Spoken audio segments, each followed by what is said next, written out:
estou muito feliz. Para mim, sempre estar na igreja de Joinville é algo muito especial. Sempre tenho uma alegria diferenciada de estar aqui. Bem, a Karine não está comigo aqui hoje, porque a nossa filha caçula quebrou o pé, né? E aí ela teve que cuidar do nosso bebezinho, né? Aí me perguntaram assim, quantos anos tem o bebezinho? 20 anos. Mas ela vai ser sempre bebezinho, né? Então, lá em casa são 3 meninas, então eu tenho o bebezão, bebê e bebezinho, né?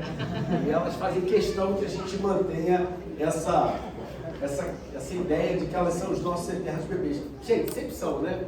E aí ela não teve como vir comigo, porque ela tinha que estar cuidando dela, né? Porque ela estava dando de muleta, então, mas ela deixou um abraço para todos, né? Daqui a pouquinho vai estar saindo o material dessa semana, né? E é sempre uma alegria saber que aquilo que Deus tem usado ela, no ministério dela, de criar conteúdo, né? De como isso tem sido abençoador da vida da igreja e abençoador da vida de muitas outras pessoas. Eu não sei se vocês sabem, mas a Karine, ela é escritora, né? Ela vai lançar inclusive um novo livro em breve, né? Mas ela escreve para aquela Bíblia online. Quem tem aquela Bíblia online, YouVersion, né? Se você procurar lá, tem uma página dela dentro dessa Bíblia, onde tem diversos devocionais. Ela escreve em inglês, em português, em francês não, em espanhol. Eu estava comentando hoje no almoço, né, com o Rafa e com a Giga, que recentemente eles mandaram para ela lá uma informação que ela já alcança mais de 200 mil pessoas no mundo nos devocionais dela. Ele já está chegando em 140 países, os devocionais que ela tem lançado, e Deus tem falado muito ao coração dela de expandir, principalmente em inglês, aquilo que ela escreve, né? E é interessante que a base disso é o material que ela manda para vocês, né? Então, quem quiser depois se aprofundar, tem vários temas lá, desde situações, ensinar a filho a orar e etc e tal. Mas deixo aqui para vocês o abraço dela, que queria muito estar aqui, né? E é para a gente sempre uma alegria.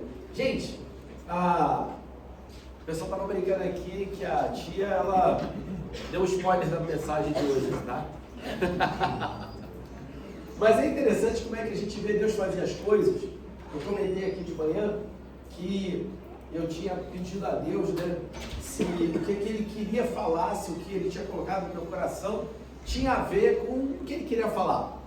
E o mais curioso foi que eu tinha separado uma passagem bíblica, né, aqui para falar para vocês, e eu fiquei ali pensando, até porque eu estava no hotel, né?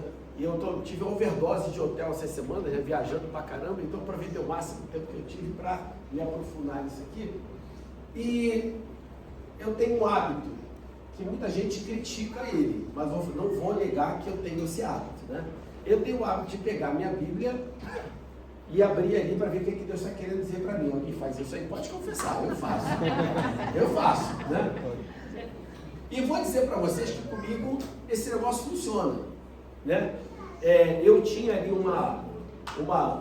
eu vou hoje dar muito uma de Joyce Meyer para vocês aqui. Vou repetir a mesma história 500 vezes, né? As histórias que vocês já devem escutar de mim, eu vou contar de novo as histórias. Mas eu tinha ali, teve uma época que eu estava numa bronca com Deus, né? Eu estava invocado com Ele, estava reclamando dele, né? E uma das minhas reclamações era porque eu questionava assim, por que você me trata no meu relacionamento como se eu tivesse uma conexão de escada de 7200, aquele modem que fazia aquela barulheira toda, e parece que a Karine tem uma fibra ótica dedicada de alta velocidade, porque ela fala para mim, eu escuto, Deus me falou, Ele conversou comigo, eu falei, por que eu também não escuto? Né? Por que não fala comigo? E aí um dia ela falou para mim, amor, Deus fala com você, só que contigo Ele fala através da palavra. E eu comecei a ter consciência que realmente acontecia comigo de eu abrir a Bíblia e muitas vezes o mesmo versículo eu tenho entendimentos completamente diferentes dele do que eu tinha tido outras vezes. Vocês já viveram isso? Cara, eu estava olhando lá e aquilo ali, uau! E muitas vezes Deus faz isso comigo quando tem momentos de questionamento. E aí eu fui e ela falou assim, olha, que Deus vai te falar na palavra. Bem, eu vou guardar isso aqui que eu vou depois falar mais sobre isso. Mas aí hoje de manhã eu acordei assim, Deus, é isso mesmo que você quer que eu fale? Aí eu falo, se for, eu quero abrir minha Bíblia aqui e quero ter uma confirmação. Gente, eu abri exatamente na passagem que eu tinha separado para falar aqui hoje. Faz sentido para você? Aí eu falei, quando eu chego aqui, que eu começo a escutar os louvores que a galera estava ensaiando, eu falei assim, caramba, conexão total, deu match. Né? Deus preparou até o louvor da igreja para aquilo que a gente vai conversar.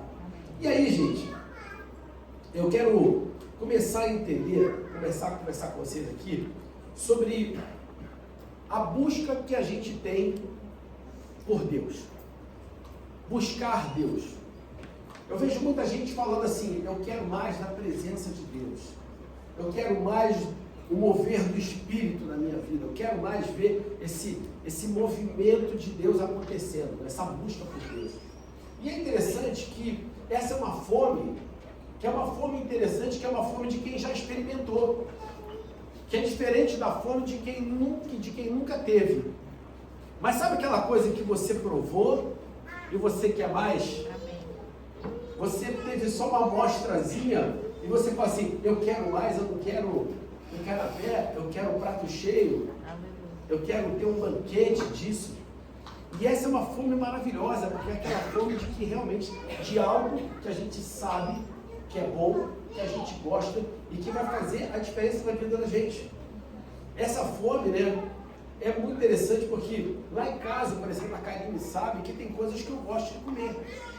Então, quando eu sei que ela está fazendo aquilo ali que eu gosto, na verdade, lá em casa é diferente. As pessoas estão muito mais preocupadas se eu que estou fazendo a comida, tá? O pessoal fica assim, vai ter um almoço especial do papai hoje? Né? Porque ela sabe que eu gosto de fazer comida, mas tem certas coisas que elas sabem que eu vou gostar. Então, quando eu vejo que está rolando aquilo ali, eu fico doido para ter aquele prato cheio. E a nossa vida espiritual, ela fala exatamente disso.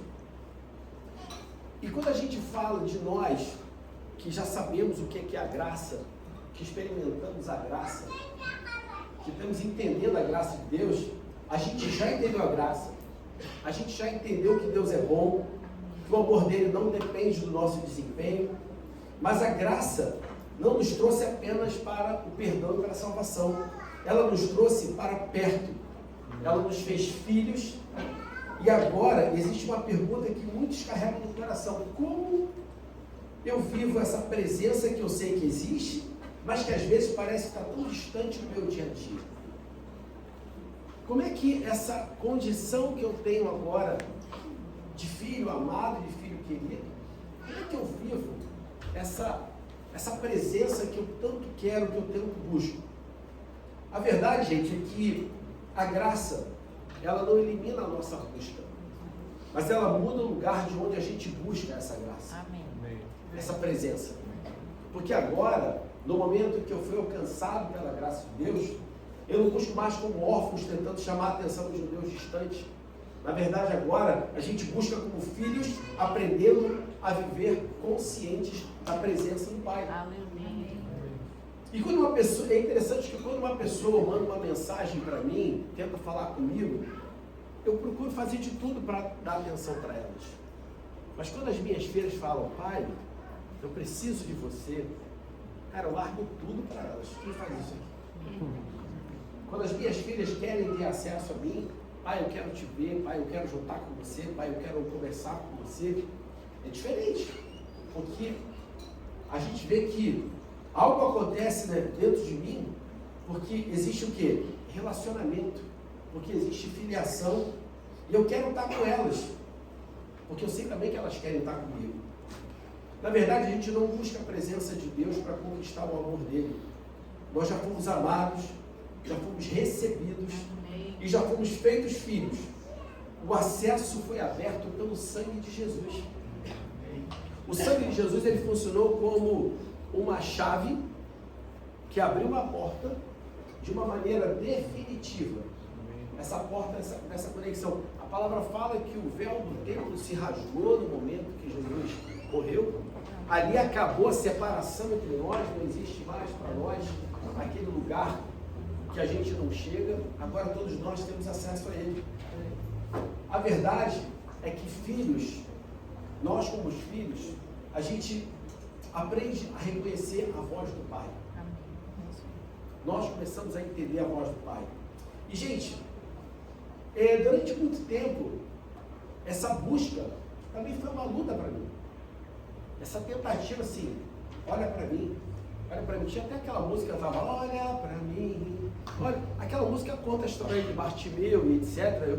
Mas, na verdade, quando você olha essa música no contexto da história de Bartimeu, olha para mim que eu preciso ser... Ela não faz sentido. Mas se você for cantar essa música no sentido da nossa condição hoje, como filho de Deus, ela não faz o menor sentido. Olha para mim, eu farei o que for possível para te ver, porque não posso deixar que você siga sem me perceber. Não, naquela história funciona, mas para nós não. Porque ele sabe que a gente está lá. Ele percebe a gente.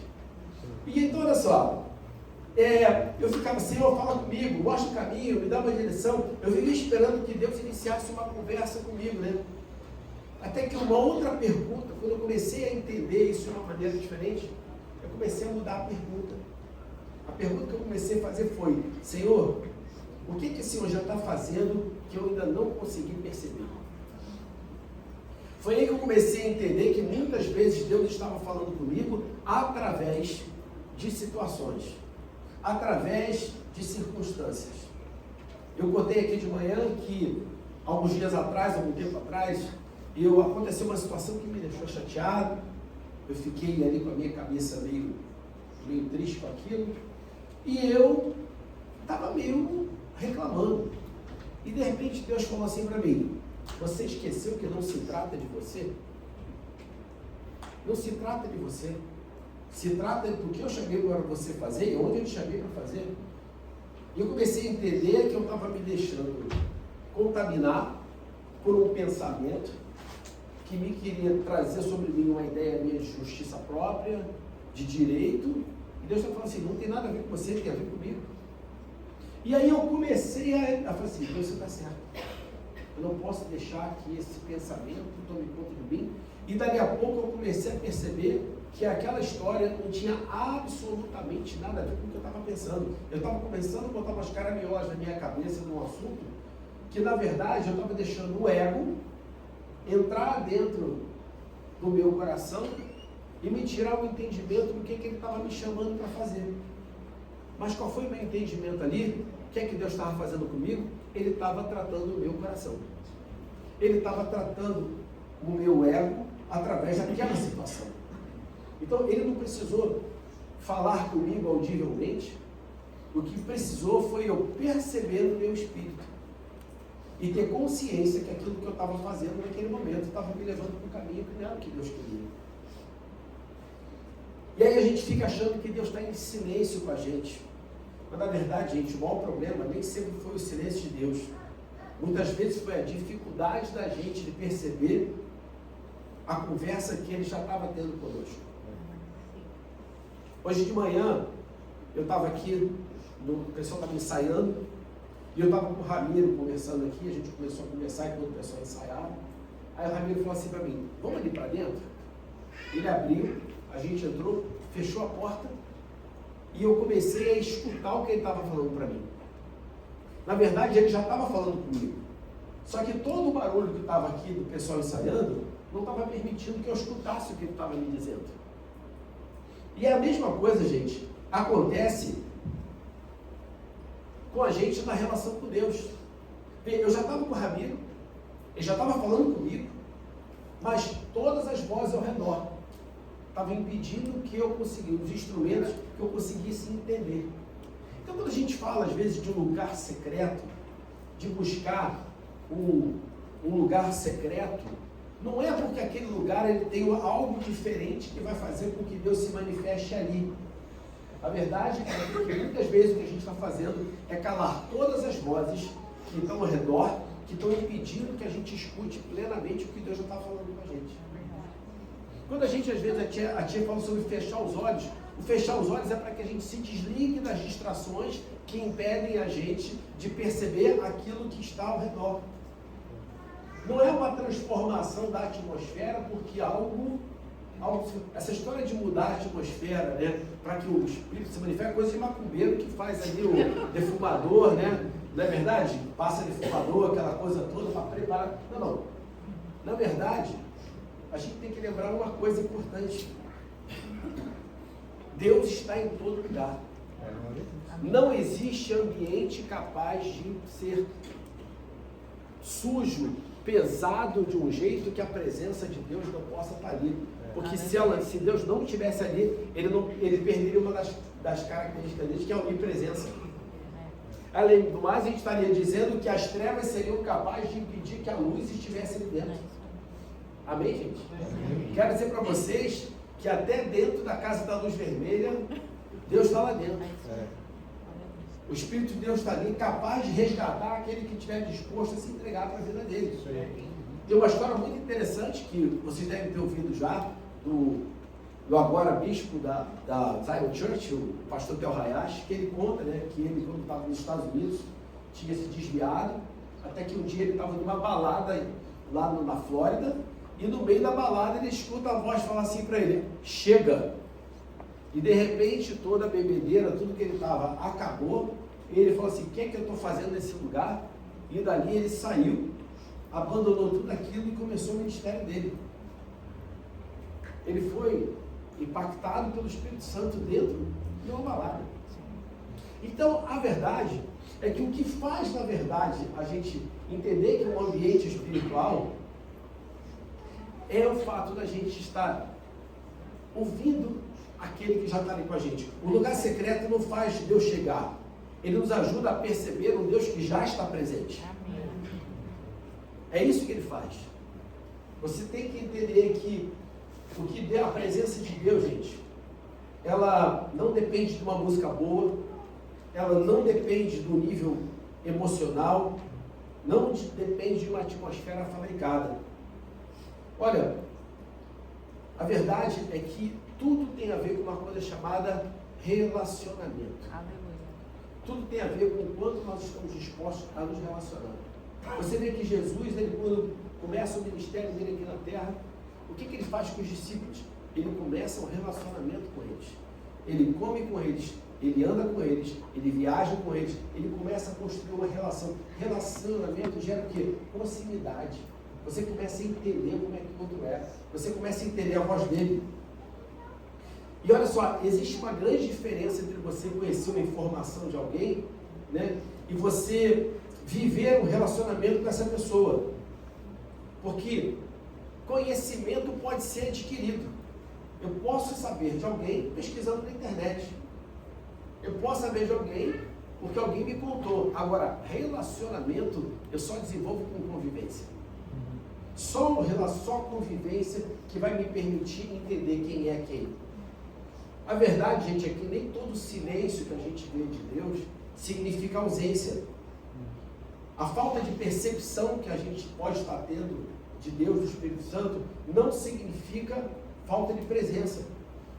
A demora da resposta do Pai não significa que o Pai parou de trabalhar. Às vezes Deus está agindo, já está conduzindo tudo, já está agindo, já está formando, mas os nossos olhos que ainda não perceberam. Olha que interessante, a gente vê que em João 5,17, depois que Jesus curou aquele homem que estava enfermo há 38 anos, olha o que ele fala. João 5,17. O meu Pai trabalha até agora. E eu trabalho também. Guarda essa frase, olha. O Pai continua trabalhando. Ou seja, ele não voltou a trabalhar. Ele não estava de férias e resolveu começar de novo a fazer a obra a partir daquele momento zero. Aquele paralítico foi curado no momento que ele tinha que ser curado. No tempo que ele tinha que ser curado. E é interessante que depois do verso 19, o que Jesus fala? O filho nada pode fazer por si mesmo. Ele só faz o que vê o pai fazer. Porque tudo que esse faz, o filho também faz. Então você vê que Jesus, ele não vivia reagindo às circunstâncias. ele vivia, na verdade, respondendo aquilo que o pai chamava ele para fazer. Respondendo o tempo todo para ele aquilo que ele fazia. Então você vê que Jesus, ele não era alguém tentando ensinar técnicas, táticas e estratégias de como sentir a presença de Deus, de como se aproximar mais de Deus.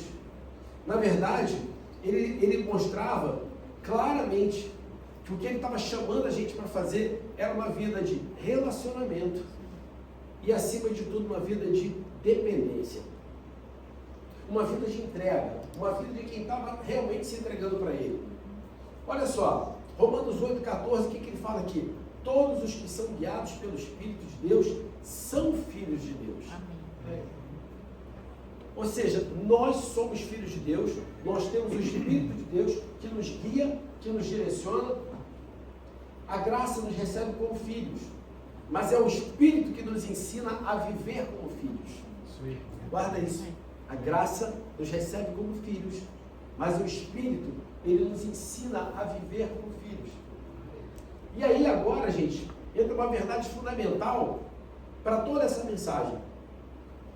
Antes de Jesus voltar para o Pai, depois que ele morreu, ressuscitou, ele fala uma coisa interessante aqui em João 14, 16, 17. Olha o que ele diz. Eu pedirei ao Pai, e ele lhes dará outro Consolador, a fim de que este seja com vocês para sempre. O Espírito da verdade, vocês o conhecem, porque ele habita em vocês e estará em vocês. Gente, preste atenção nessas três expressões que ele fala. Com vocês, em vocês e para sempre. Amém. Na nova aliança, gente, o Espírito Santo não está apenas ao lado da gente. Ele está em nós. Não é apenas uma visita, não é uma coisa que ele vem de vez em quando a gente clama, quando a gente berra, quando a gente cria uma atmosfera, ele resolve nos visitar. Como é que ele vai visitar um lugar que ele já mora? Assim, por que você está me chamando para visitar? Se eu já estou aqui. Se eu moro, essa aqui é a minha casa. Gente, ele não está presente apenas durante uma tarefa específica. Falou que estaria com a gente para sempre. Olha o que fala aqui, 1 Coríntios 3,16. Vocês não sabem que são santuário de Deus e que o Espírito de Deus habita em vocês? Então, quando a gente fica nessa ânsia, Senhor, eu quero a Tua presença. Espírito Santo, vem nesse lugar, nós queremos que você venha aqui. Ele fala assim, what? Eu já estou aqui. Você não está percebendo que eu estou aqui? Faz o seguinte, desliga todas as vozes, desliga o som, desliga as luzes, desliga tudo aquilo que está te impedindo de viver. Já perceberam como é que às vezes algumas iluminações impedem a gente que a gente veja o que está na nossa frente? Tem horas que, quando a gente fala de apagar a luz, é apagar tudo aquilo que está impedindo que a gente enxergue o Espírito Santo de Deus. Gente, na verdade, a gente tem que lembrar que uma das maiores realidades da nova aliança é que Deus, Ele não apenas nos deu acesso à sua presença, Ele fez de nós a sua habitação. Amém. O Espírito Santo não está conosco porque a música está boa, porque eu agimos em determinado nível emocional. Ele habita em nós por causa da obra de Cristo. Olha só, ter o Espírito em nós, gente, não elimina a necessidade da gente viver constantemente debaixo da influência dele. A verdade é que a questão não é quanto do Espírito, né, a gente tem. Na verdade é quanto de nós está rendido ao Espírito que habita em nós. Olha só, a verdade é que o Espírito Santo pode habitar em você e você resistir à direção dele. O Espírito Santo, na verdade, ele pode habitar em você, mas você resistir a ele em uma área que você não quer que ele controle. Pode habitar em você, mas os seus desejos já terem decidido ou tomado uma decisão antes mesmo de você orar. a grande realidade é que esse sentir da presença de Deus tem a ver com quanto nós estamos dispostos a nos entregar à direção dele. O que acontece muitas vezes é uma luta entre a nossa vontade, que às vezes está gritando, falando alto, o nosso desejo, as nossas vontades, contra aquela voz suave que está dizendo, não é por aí, não é isso que eu estou te dizendo, não é essa escolha, ou está dizendo, olha só, faz isso aqui. A gente precisa aprender a baixar o volume do que não interessa para ouvir o volume daquilo que interessa para a gente. E isso é um processo de entrega. Gente, o Espírito Santo, né, ele está aqui.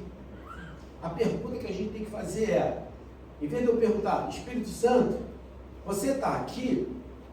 A pergunta certa é, que áreas da minha vida ainda não estão rendidas ao Espírito que já habita em mim?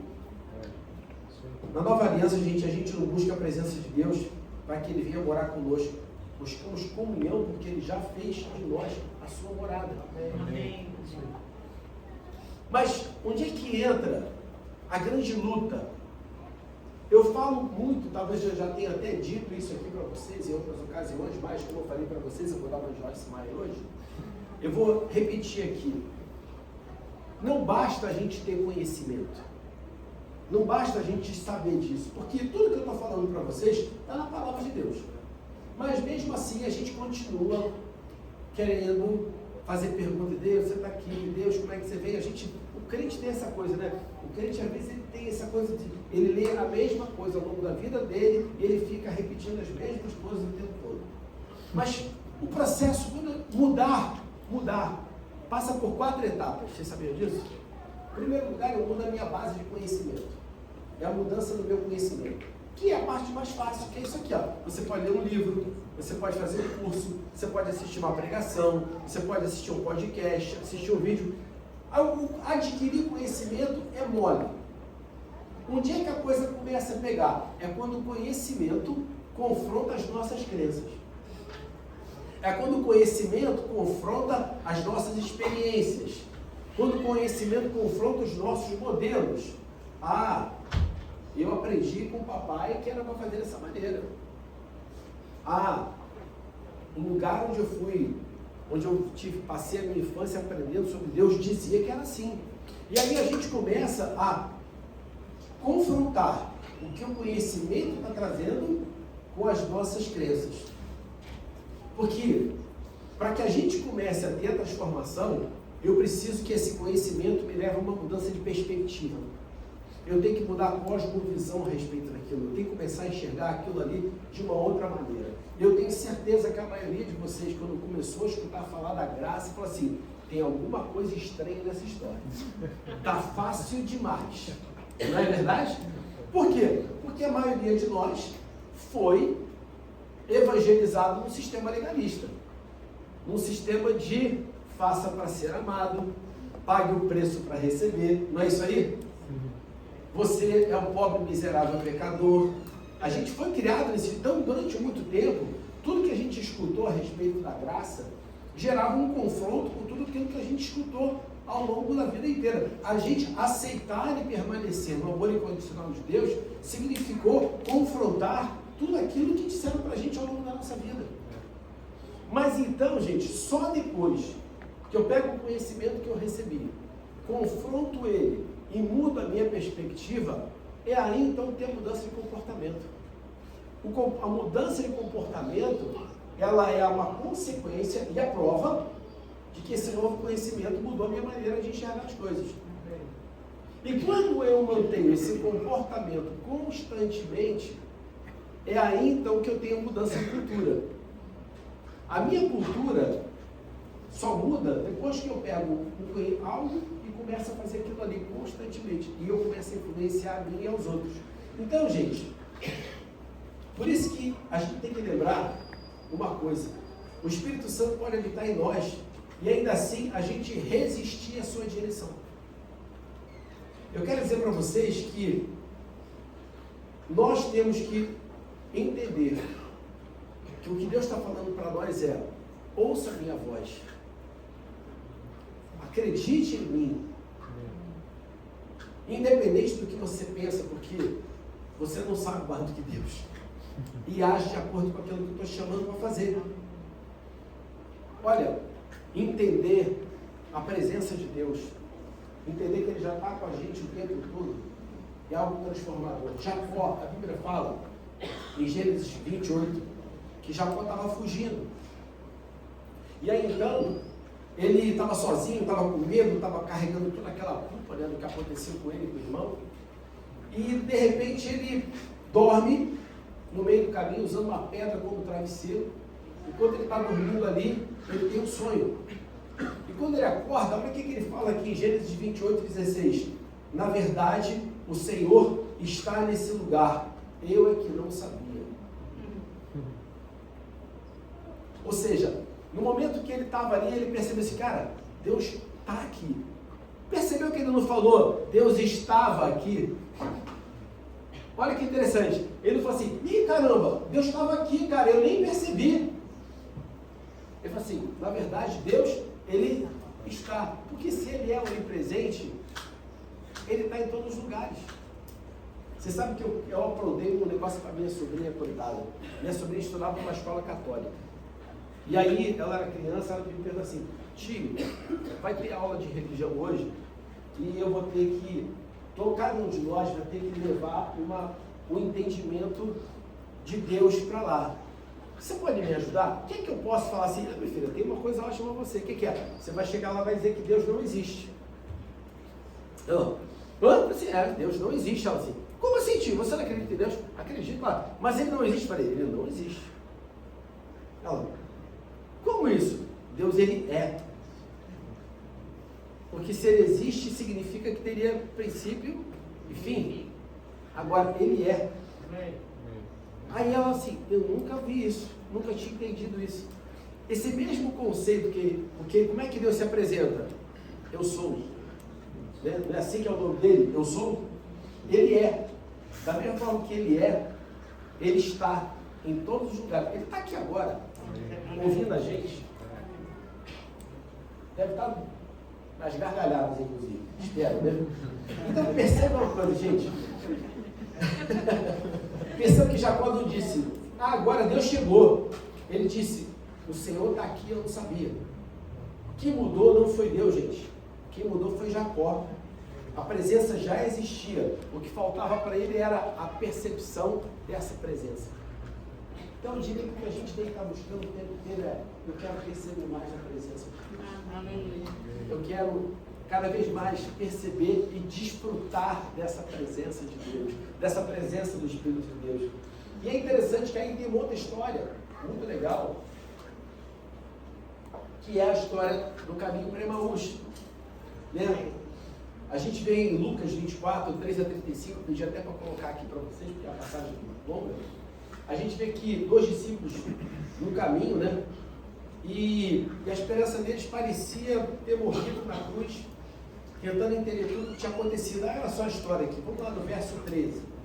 Naquele mesmo dia, 2 dos seguidores de Jesus caminhavam para o povoado de Emaús, a 11 quilômetros de Jerusalém. No caminho, falavam a respeito de tudo o que havia acontecido. Enquanto conversavam e discutiam, o próprio Jesus se aproximou e começou a andar com eles. Os olhos deles, porém, estavam como que impedidos de reconhecê-lo. Jesus lhes perguntou, sobre o que vocês debatem enquanto caminham? Eles pararam, com o rosto entristecido, e então um deles, chamado Cleopas, respondeu, você deve ser a única pessoa em Jerusalém que não sabe das coisas que aconteceram lá nos últimos dias. Aí Jesus pergunta, que coisas? Jesus era muito de comédia, né? As coisas que aconteceram com Jesus de Nazaré, responderam eles. Ele era um profeta de palavras e ações poderosas aos olhos de Deus e de todo o povo. Mas os principais sacerdotes e os outros líderes religiosos o entregaram para que fosse condenado à morte e o crucificaram. Tínhamos esperança de que ele fosse aquele que resgataria Israel. Isso tudo aconteceu há 3 dias. E olha só que interessante. Eles colocam o seguinte, eles diziam que ele era um profeta. Eles não estavam mais, eles não estavam vendo Jesus. Cara, a gente acreditava que ele era o Filho de Deus, não era um profeta. Agora, olha que engraçado. Verso 22. Algumas mulheres do nosso grupo foram até seu túmulo, hoje bem cedo, e voltaram contando uma história surpreendente. Gente, os caras assim, essa mulher só pode tá doida, né? História surpreendente significa que estava assim, uma história que a gente não acreditou muito, não parece isso? Aí, disseram que o corpo havia sumido e que viram anjos que lhes disseram que Jesus estava vivo. Alguns homens do nosso grupo correram até lá para ver e de fato tudo estava como as mulheres disseram, mas não viram. Então Jesus lhes disse: como vocês são tolos! Como custam a entender o que os profetas registram nas Escrituras? Não percebem que era necessário que o Cristo sofresse essas coisas antes de entrar em sua glória? Então Jesus os conduziu por todos os escritos de Moisés, dos profetas, explicando o que as Escrituras diziam a respeito dele. Aproximando-se de Emaús, o destino deles, Jesus fez como que seguia a viagem. Mas eles insistiram: fica conosco essa noite, hoje já é tarde. E Jesus foi para casa com eles. Quando estavam à mesa, ele tomou o pão e o abençoou. Depois partiu e lhes deu. Então os olhos deles foram abertos e o reconheceram. Nesse momento ele desapareceu. Disseram ao outro: não ardia o nosso coração quando ele falava conosco no caminho, quando nos explicava as Escrituras? E na mesma hora levantaram-se e voltaram para Jerusalém. Ali encontraram os 11 discípulos, os outros que estavam reunidos com eles, que lhes disseram: é verdade que o Senhor ressuscitou. Ele apareceu a Pedro.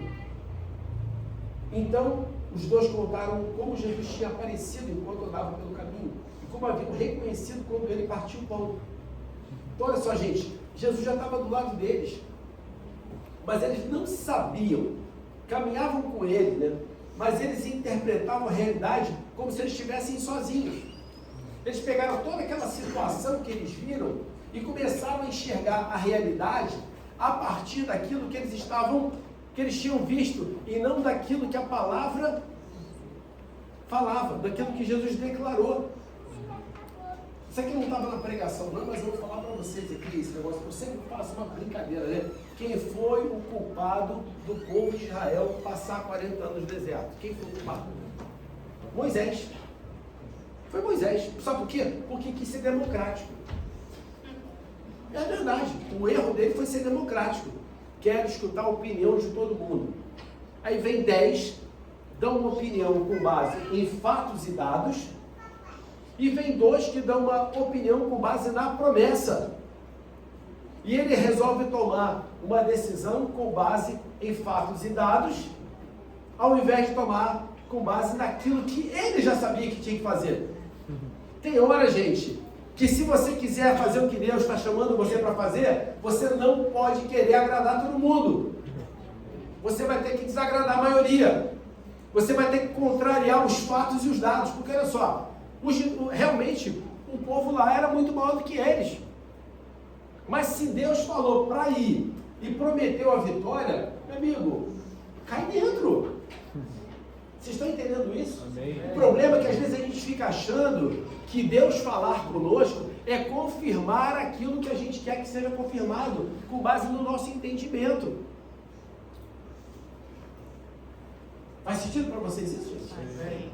Então olha só, por que Jesus então ele não se revelou imediatamente? Por que ele, cara, sou eu, meu irmão? Você não está percebendo que sou eu? Não, porque resolver uma dúvida, gente, leva alguns segundos, mas formar um discípulo de verdade, que crê, que vive debaixo da direção dele, leva uma caminhada inteira. E o que Deus faz com a gente é um processo de desenvolvimento da gente ao longo da caminhada. Muitas pessoas ficam na expectativa de que as coisas, que as respostas sejam rápidas, mas na verdade Deus ele não está preocupado apenas com que você chegue lá. Ele quer que você chegue lá da maneira certa e chegando lá na condição correta. Para Deus é importante quem você se torna ao longo da caminhada. não apenas do que você chegue lá. Faz sentido isso? Então, olha só, eu quero, muitas vezes, o maior milagre que Deus realiza não é mudar imediatamente a nossa realidade, é mudar a maneira como nós enxergamos a realidade na qual Ele já está trabalhando, gente. Sabe que eu já contei essa história 1 milhão de vezes aqui, né? Que é o tempo que eu estava no buraco negro lá, Deus, que eu escrevi aquela carta mal criada para Deus. Um monte de gente que já escutou essa história, né? Que eu falei para Deus um monte de besteira lá, né? Mas a minha sensação que eu tinha é que eu não era amado. Porque como eu não tinha resposta, como eu não via a situação mudar, como eu não via as coisas acontecerem, como eu não ouvia Ele falar comigo, eu ficava achando que Ele não me amava. E aí, quando a gente estava lá no quarto, eu e a Karine orando, né? E que ela começa a chorar, que ela começa a me dizer que estava tendo um download lá, que Deus estava falando com ela, a primeira coisa que ela fala para mim é: Deus mandou te dizer que Ele te ama. E que você, quando era criança, naquela situação que ela nem sabia, lá na sua infância, Ele estava lá com você. Então, olha que coisa interessante. A primeira coisa que Ele me respondeu foi exatamente contra a dúvida que eu tinha. Ele não me ama. E Ele fala para mim: eu te amo. E quando você está achando que você está sozinho hoje, mas lá quando você era criança, que eu nem conhecia Ele, eu me converti, gente, aos 21 anos de idade. Então, quando eu nem conhecia Ele, Ele falou para mim: eu estava lá contigo naquela situação. Eu já estava lá te guardando. Então, gente, a verdade é que eu estava interpretando aquela crise sem conseguir entender que Deus já estava dentro dela. A verdade é que eu não poderia fazer o que eu faço hoje se eu não tivesse passado por aquela crise. Eu não poderia falar o que eu falo hoje se eu não tivesse passado por aquela crise. Muita gente fala assim: mas a gente está no tempo da graça. Meu amigo, olha só, Jesus, quando foi batizado, Deus falou para ele assim: você é meu filho amado, em quem eu me comprazo. O que aconteceu com ele? Imediatamente ele foi enviado pelo Espírito para o deserto, onde ele foi o quê? Tentado. Ele teve vida boa depois daquilo ali? Não. Ali ele foi desenvolvido e provado para que então ele começasse o ministério dele. Na verdade, o ministério de Jesus, ele começa, ele tem ali o seu start no batismo, mas ele começa efetivamente a partir do momento em que ele foi batizado, provado e aprovado, né? E aí, gente, eu quero falar uma coisa. Eu queria uma resposta nessa situação, mas Deus queria curar uma mentira que estava falando ao meu coração.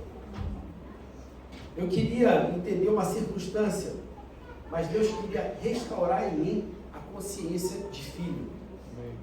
Olha que interessante. Teve uma coisa para mim nessa história de ficar abrindo a Bíblia.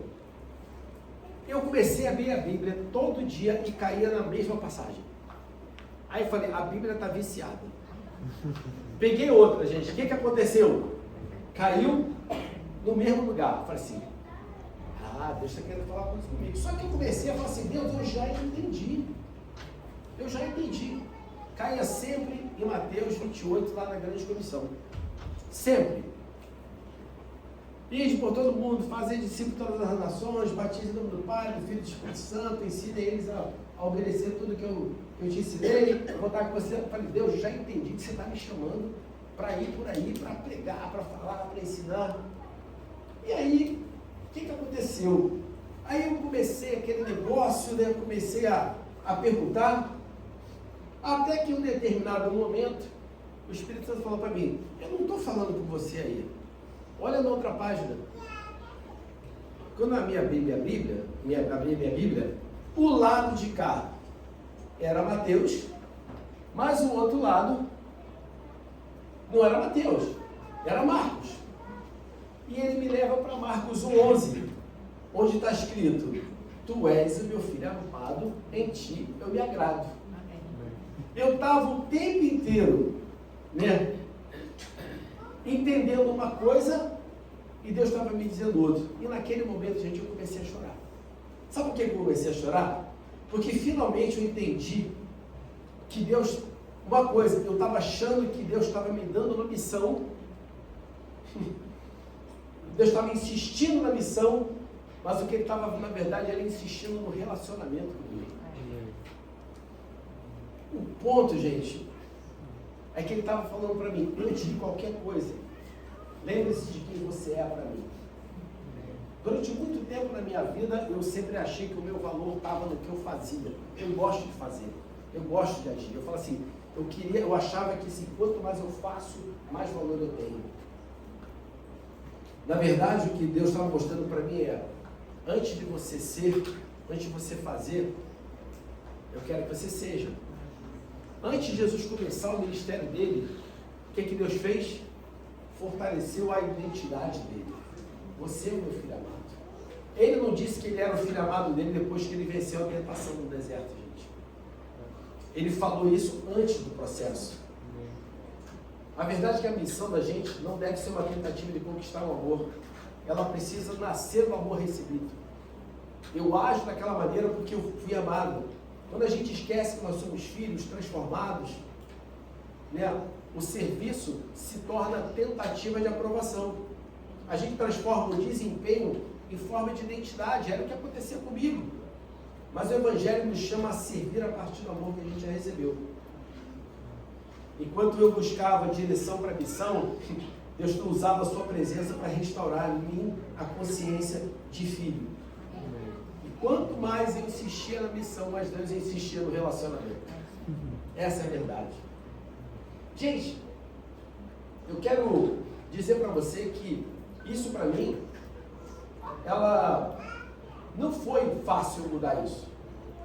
Mas eu tive que mudar a postura até mesmo das minhas orações. Eu tive que mudar a maneira como eu estava falando com Deus. Senhor, eu sei que o Senhor está fazendo aqui, mas o que eu ainda não consegui perceber? Eu tive que começar a entender, buscar entender em Deus, a busca pela percepção do que Ele estava fazendo, e não a busca pela presença dEle. Então, gente, olha que interessante. A gente tem uma situação de buscar a Deus, um pedido para que Ele abra os nossos olhos espirituais e para que Ele abra então os nossos ouvidos espirituais. A Bíblia fala em 2 Reis 6 sobre a história de Eliseu, que se viu cercado por um exército, e aí o moço dele sai para ver lá fora, vê aquele exército todo cercando eles, e o moço chega lá assim, meu Senhor, tem um exército enorme cercando a gente. O que Eliseu faz? 2 Reis 6,17, ele só fala isso: Senhor, peço-te que lhe abra os olhos para que ele veja. Só isso. Eliseu não pediu que Deus criasse uma nova realidade. Se você parar para pensar, a realidade já existia. O exército inimigo estava lá, cercando ele, mas existia uma outra realidade que também já existia, que eram os carros e cavalos de fogo de Deus protegendo ele. Uma realidade era a realidade que aquele servo conseguia enxergar com os olhos naturais. E outra realidade era a realidade que Eliseu já enxergava com olhos espirituais abertos.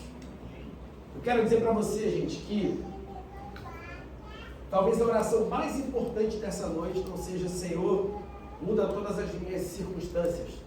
Talvez seja: Senhor, abre os meus olhos. Amém.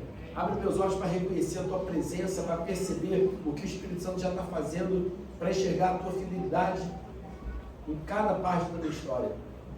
Olha que coisa interessante aqui. Vou dar um exemplo para vocês sobre essa realidade que a gente não vê. Quem aqui está usando um celular, gente? Todo mundo está usando um celular, né? Qual é a diferença entre um celular e um telefone fixo? Qual é, gente? Fio. Tanto assim que o celular era chamado antigamente de wireless, sem fio. Então, a diferença que tem entre um celular e um telefone fixo, em primeiro lugar, é fio. Ele está conectado por telefone fixo para poder ligar a uma central, para os entendidos uma CCC, uma Central de Comutação e Controle. Ele precisava de um fio que entrava na rede e conectava ele lá. Não é isso aí?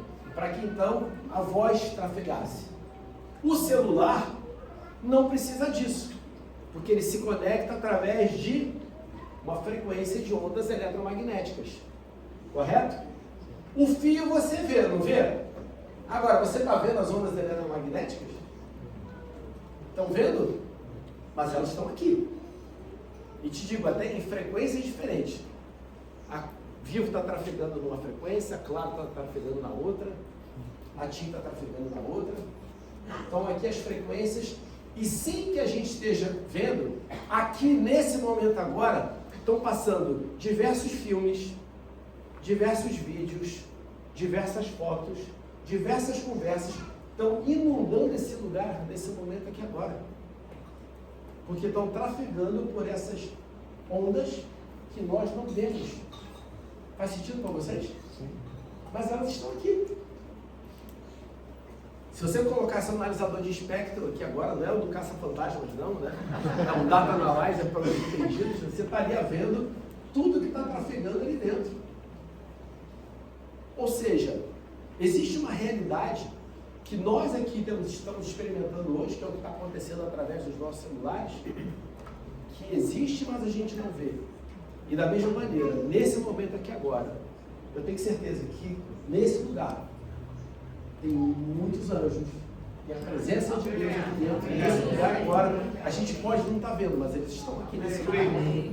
Então, quando a gente, como filhos de Deus, eu tenho que entender essa diferença. Olha, a falta, isso não prova, né? A verdade é que, olha que interessante, a falta de percepção não significa falta de realidade. O fato de eu não estar percebendo, né, não significa que não está aqui. E olha a promessa com qual encerra o Evangelho de Mateus aqui, Jesus. Mateus 28, 20. E eis que estou com vocês todos os dias, até o fim dos tempos. Gente, todos os dias, nos dias bons, nos dias confusos, nos dias em que você sente, nos dias em que você não sente, nos dias em que a resposta chega, no dia em que você ainda espera, todos os dias. A verdade é que se a gente parar para pensar, para nós não existe um dia mau. Olha, essa última promessa que foi registrada em Mateus não foi sobre explicações, foi sobre presença. Não foi sobre uma promessa de que vocês sempre vão entender. Foi a garantia de que Ele estaria com a gente. Talvez seja devolver, o que a gente precisa ter é essa consciência da presença. Gente, de novo, quando a presença volta ao centro, a ansiedade perde força, o medo perde força, a necessidade de controle perde força, tudo perde força, porque a fé deixa de depender do que eu consigo explicar e passa a descansar naquele que caminha comigo o tempo todo. A nova aliança nós não buscamos a presença para que Deus venha morar conosco, buscamos a comunhão porque Ele já fez de nós a sua morada. Eu vou indicar um livro para vocês lerem, quem quiser procurar, tem na Amazon, um livro chamado Presença Transformadora. Esse livro foi escrito por um cara chamado Tom McKay. O Tom, ele é um irlandês. Na verdade, ele é gaúcho, tá? É verdade. É porque os pais dele eram missionários irlandeses no Rio Grande do Sul. Ele nasceu lá, morou lá até a adolescência, e aí ele voltou para a Irlanda. Quando chegou na Irlanda, ele se conectou com um grupo que ele descobriu uma coisa. Falou assim, eu não conheço Jesus, eu não conheço o Espírito Santo. O que eu conheço são as doutrinas da denominação dos quais os meus pais eram missionários. E quando lá ele descobriu que o Espírito Santo habitava nele, por isso que ele escreveu o nome de Presença Transformadora, toda a vida dele mudou, porque ele passou a consultar o tempo inteiro o Espírito de Deus em qualquer coisa que ele fazia na vida dele. Não é consultar que nem o pessoal faz isso. Era tudo que ele fazia assim, Espírito Santo, o que você tem a me dizer nesse negócio? Ele literalmente acreditou naquilo assim. E ele conta nesse livro como a vida dele foi mudada. Então quem quiser ler, quiser ver, compra esse livro aí, tá? Então, gente, eu quero terminar hoje aqui compartilhando com vocês uma coisa muito interessante, que é um salmo de Davi. Como é que Davi era um cara sensacional. Como é que Davi tinha uma percepção das coisas de Deus. Se a banda quiser subir, pode subir. Olha aqui que Salmo 139, de 1 a 12, Davi fala: ó Senhor, tu examinas o meu coração e conheces tudo a meu respeito. Sabes quando me assento e quando me levanto, mesmo de longe, conheces os meus pensamentos. Tu me vês quando viajo e quando descanso, sabes tudo que faço. Antes mesmo de eu falar, Senhor, sabes o que eu vou dizer. Vais adiante de mim e me segues. Põe sobre mim a tua mão. Esse conhecimento é maravilhoso demais para mim. É grande demais para eu compreender. É impossível escapar do teu espírito. Não há como fugir da tua presença. Uau! Olha o que ele fala. É impossível escapar do teu espírito. É impossível fugir da tua presença. Eu quero falar para você que o sangue de Jesus, a obra consumada na cruz, trouxe sobre nós uma outra impossibilidade. A impossibilidade da nossa desconexão com Deus. Amém. Nada pode nos separar do amor de Jesus. Nada pode tirar de nós o Espírito que habita em nós. No momento que o Espírito Santo ele mudou para nós, ele trocou na conta da energia elétrica, na conta do condomínio, ele falou assim: agora eu moro aqui, tá? Não tem mais, e acabou. Não vou me mudar mais. Aqui agora é minha casa. Minha casa, minha vida. Né? Minha casa, minha vida. Olha que interessante. Verso 8. Se suba aos céus, lá estás. Se desça ao mundo dos mortos, lá estás também. Se eu tomar as asas do amanhecer, se habitar no outro lado do oceano, mesmo ali, a tua mão me guiará e tua força me sustentará. Eu poderia pedir a escuridão que me escondesse, a luz ao redor que se tornasse noite, mas nem mesmo a escuridão posso me esconder de ti. Para ti a noite é tão clara quanto o dia. A escuridão e luz são a mesma coisa. Gente, Davi não estava escrevendo um tratado só da presença de Deus. Ele estava fazendo, na verdade, uma oração que ele fala o seguinte: ele fala da onisciência de Deus. Ele conhece tudo a seu respeito. Da onipresença de Deus, não há lugar onde a gente possa estar fora da presença dele. E também de outra coisa que ele tem, da onipotência dele. Não há nada na nossa vida que ele não seja poderoso para resolver. Então Deus, ele não é só onisciente e onipresente, ele é onipotente. Esse texto mostra que a presença de Deus não está limitada à geografia, mas a consciência, a comunhão, a resposta a essa presença, elas são relacionais. Olha, Davi não está dizendo que encontra Deus apenas no templo, em um culto, ou num movimento espiritualmente elevado. Ele afirma que Deus está presente no céu, nas profundezas, na maior distância e até mesmo na escuridão. Em outras palavras, o que ele está falando? Não existem lugares onde Deus esteja, lugares onde Deus não esteja. Existem lugares onde nós percebemos mais ou nós percebemos menos. Então, gente, eu quero falar para você hoje uma coisa.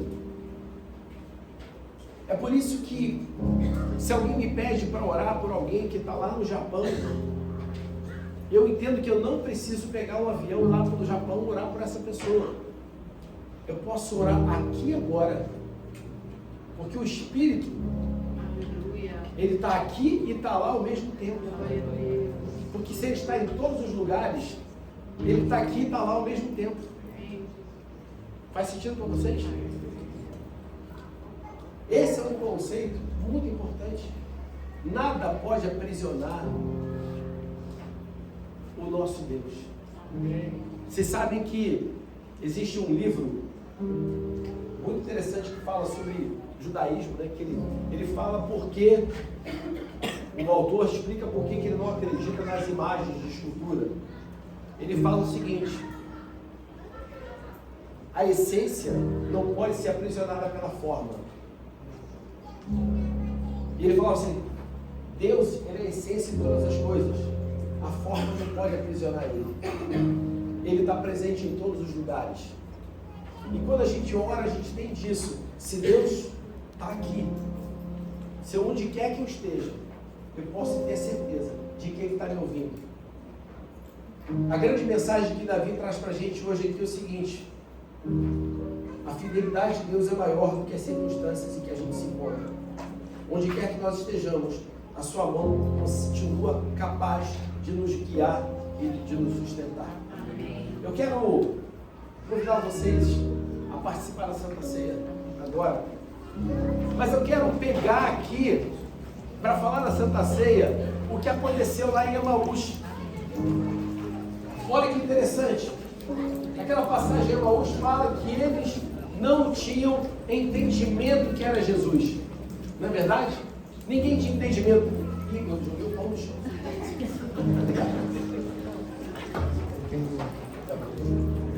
Eles não tinham entendimento que era Jesus.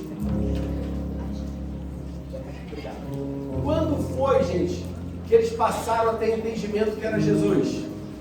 No partir do pão. E o que Jesus fala para a gente quando Ele institui a Santa Ceia? Façam isso em memória de mim. Naquele momento que aquele pão foi partido, eles tiveram uma apenas de memória, eles tiveram a revelação de Jesus.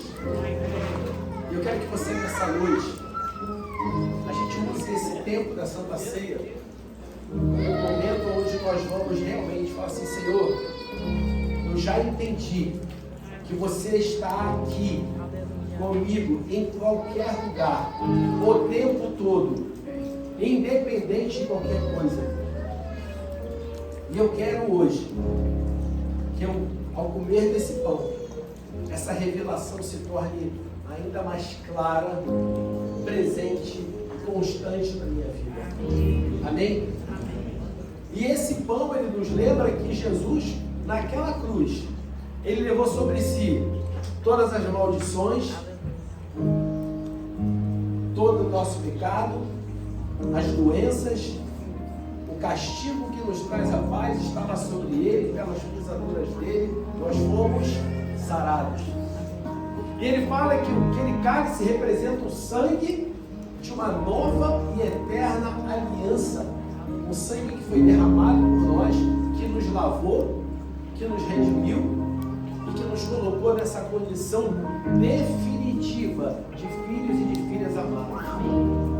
Então, quando a gente vê que aqueles homens lá em Emaús, que estavam cheios de dúvida, quando aquele pão se parte, Jesus se revela para eles, o que é que eles fazem? Eles voltam 13 quilômetros, é isso que falava ali a passagem? Eles voltam mais 13 quilômetros assim: gente, ele realmente ressuscitou, ele esteve com a gente. Aquilo foi transformador na vida deles. Que hoje, esse nosso participar da Santa Ceia, ele seja transformador nas nossas vidas. Que ele seja um sinal dessa revelação definitiva e completa de que o Senhor está conosco em todo o tempo. Gente, não existe circunstância capaz de cancelar aquilo que Jesus já consumou por nós. Pai, obrigado. Obrigado, Jesus, pelo teu corpo. Obrigado por você ter se entregue por nós naquela cruz, por ter sido maltratado, ferido, por ter levado ali todo o castigo, todo o pecado, ter pagado o preço por nós de uma maneira definitiva. Nós te agradecemos por isso. Nós queremos hoje comer desse pão, beber desse cálice, termos não apenas a lembrança daquilo que você já fez e dessa obra consumada, mas nós queremos definitivamente ter essa consciência constante da tua presença conosco, a consciência constante de que tu habitas em nós através do teu Espírito Santo. Abençoa esse alimento em as nossas vidas em nome de Jesus. Nós estamos comendo pão.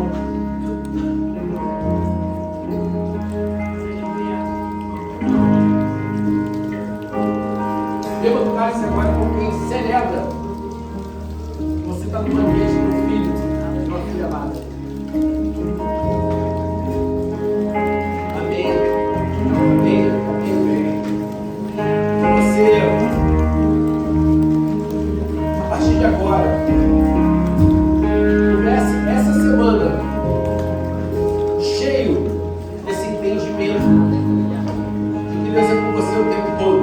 Em qualquer lugar, em qualquer situação, Ele nunca te deixou, nunca vai te deixar. Você tem uma semana abençoada, maravilhosa, em nome de Jesus, gente. Obrigado. Deus abençoe você.